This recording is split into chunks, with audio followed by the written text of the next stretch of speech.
গেলে কিন্তু কাঁচি এনেছে না ব্লেড? এই বেলেট তুমি এটাই ধরো, ওটা ধরতে হবে না। ওটা ধরতে হবে, ছাড়, এটাই ধরো। তুই কেটে দে না, আমি কাটতে পারবো। এই তো ব্লেড তাহলে এটা ধর, এটা ধর, চল আমাদের কোনটা ভিডিও করলি এইটা ধর, এইটা ধর, এটা ধর। এটা কিন্তু বড় সাউন্ড ধরা পড়েছে এল মাঝখান দিয়ে দেখো সব দেখতে এসে দেখো না ছাড়বি না, বেরোবে না। ধরা পড়েনি যেটা ফেসে গেছে কি বীজ নেই? বীজ কি ভেঙে যায় এক বলেই ছবি হয়ে যাবে। খতরনাক জিনিস একবারে। কি সাব এটা? দুধখড়ি যেটা আমরা বাংলায় বলি। ঢামনা করেছি বললো ওই যে মুখটা শুধু যত কামড়িছে আগে মুখটাই ইচ্ছে বলা যাবে। ওই বাবু ছেড়ে গেছে? আরে কি হ্যাঁ এবার সরে যাও এবার সরে যাও আস্তে আস্তে আস্তে তোমার কেন দৌড়াচ্ছিস? শান্তি শান্তি দেখছি ফোন আগে দেখছি এটা পদ্ম করিস। পদ্ম করিস তাই তো একটু বর্ণনা দিয়ে দাও আপনাদের পদ্ম করি দেখছো? না না, সরি সরি, এটা বাবা ফোনাটা দেখেছো বকুড়া। ফোনাটা দেখো খালি ফোনটা শুধু এটা রানা কাদের বাড়ি? এটা এটা রানা অধিকারী তপন অধিকারীর বাড়ি তখন ওদিকে রানা তপন অধিকারী বাড়ি। অধিকারী এখান থেকে আমার কাছে গিয়েছিল একজন, তাদের বাড়িতে এটি জালে সবজি আটকে রয়েছে। এটি বকুড়া সাপ, প্রাপ্ত বয়স্ক, একবার খুবই বড়, প্রায় 14 থেকে 15 বছর বয়সের। সাপকে বাঁচিয়ে রাখতে হবে, তার কারণ হচ্ছে সাপের বিষ থেকে অনেক সময় ঔষধ তৈরি হয়। আপনারা যেটা কিডনি ড্যামেজ বা হার্ট যেদের রোগের ঔষধ তৈরি হয় এই সাপের বিষ থেকে, সেই জন্য সাপকে আমাদের বাঁচিয়ে রাখতে হবে। বেঁচে গেছি এটাই ভালো, মরে গেল। আমরা বন দপ্তরের মাধ্যমে সাপকে নিয়ে গিয়ে গভীর জঙ্গলে ছেড়ে দেবো, তার কারণ সাপকে বাঁচিয়ে রাখার প্রয়োজনীয়তা আছে। আপনারা বাড়ির এলাকায় 1 কিলো চুনের সাথে 250 ব্লিচিং পাউডার মিশিয়ে ছড়িয়ে দিলে সাপের উপদ্রবটা কম হবে। 1 কিলো চুন, গুঁড়া চুন, তার সঙ্গে 250 ব্লিচিং পাউডার মিশিয়ে ছড়িয়ে দেবেন, তাহলে সাপের উপদ্রবটা কম হবে। মশারি টাঙিয়ে অবশ্যই শুবেন। ইদানিং কালে চন্দ্রকড়া সাপ পুরো বিছানা চলে যাচ্ছে। আপনারা অনেকে বলেন শীতকালে সাপ শীতে ঘুমে চলে যায়, কিন্তু তা নয়। ইদানিং কালে সাপ শীতকালেও প্রচুর দেখা যাচ্ছে। প্লাস্টিকের ডিবা নিয়ে দুর্বল হয়ে গেছে। সারাতি পড়ে আছে মনে হচ্ছে হ্যাঁ কালকেই 3 হয়েছে কেন খবর করতে দিকটা আরে কিছু করতে হবে দুর্বল হলে সাপ কামড়াবে নি ফট করে আমি দেখেছি দেখে না তাহলে দুর্বল হয়ে গেছে। আরে ও কামড়াবে নি গো ফট করে আমরা না আরে ডিবা নিয়ে আসবেন। আর দেখেছি কিভাবে এরা খেলাই সাপকে এরকম করে ও চুপচাপ দাঁড়িয়ে থাকবে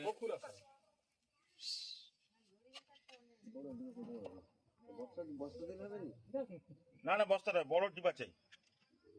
ডিবা আছে এই 20 ফুটের যে বড় বড়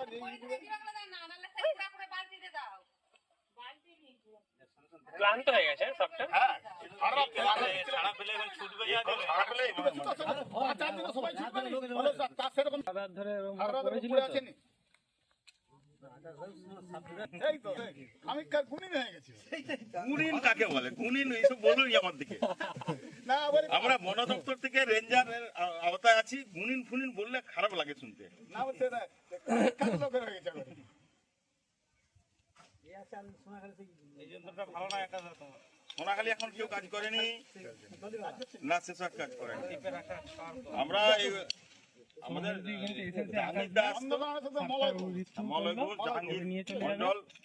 ডিব্বা আনতে গেছে ডিবা কোথায় গেল? ডিব্বা দাও না গো পেয়েছে আকাশ পাই, হ্যাঁ লেগে গেছে, এটা যথেষ্ট বড়। খুলে রেখে দাও। এই করতে মুখটা ছাড়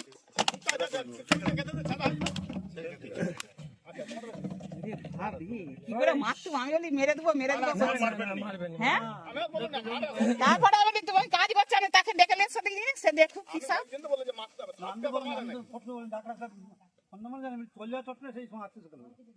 নাহলে আমি সকালবেলা বলছি মেরে দেবো, আবার মঙ্গলবার আমি তোকে থাকবো ডেকে আনি তাহলে দেখি বলেছি তাহলে ঢুকে যাবে মুখটা ঢুকা মুখটা ঘুরে দাও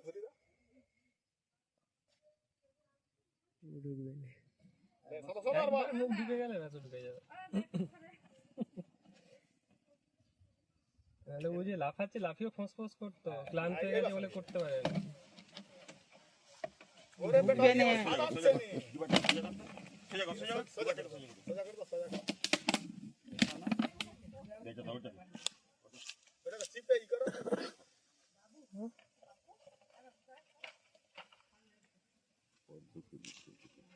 আর তোমার জালটা দিয়ে কত উপকার হলো আজকে। হ্যাঁ, ঘরে কি হতো তার পাত্তা নেই।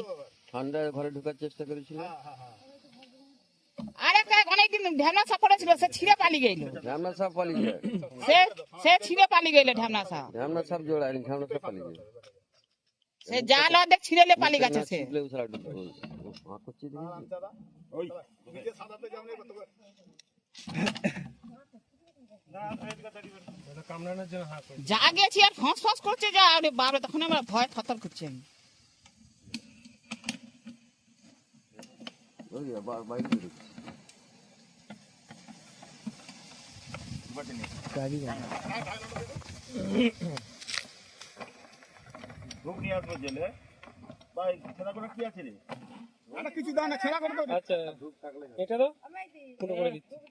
ধূপ জ্বালা প্লাস্টিক মুখটা ছেড়া করে দাও, নালে নিঃশ্বাস না ফেলা করে মরে যাবে। আর না হলে এটা আস্তে আস্তে না। খাও, এটা খাও। ওইটা দিয়ে ছেড়া করো। আর ডগটা দিও।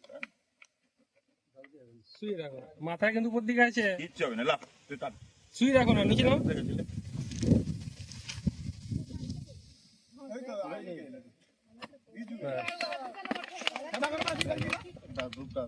ধূপটা দিয়ে দে। এটা গোকুলো সাপ। সাপ আপনারা মারবেন নি। সাপের বিষ থেকে অনেক প্রকারের ঔষধ তৈরি হয়, তাই সাপকে বাঁচিয়ে রাখার প্রয়োজনীয়তা আছে। এটা রানা অধিকারী বাড়িতে এসেছিলাম, এখান থেকে আমাকে ফোন করা হয়েছিল। এখানে এই বাড়ির সামনে একটি জাল দেওয়া ছিল, সেই জালে সাপটি আটকে গেছিল। নেমে গেছে। হয়নি, ঠান্ডা হয়নি। আপনারা অবশ্যই মশারি টাঙিয়ে শোবেন।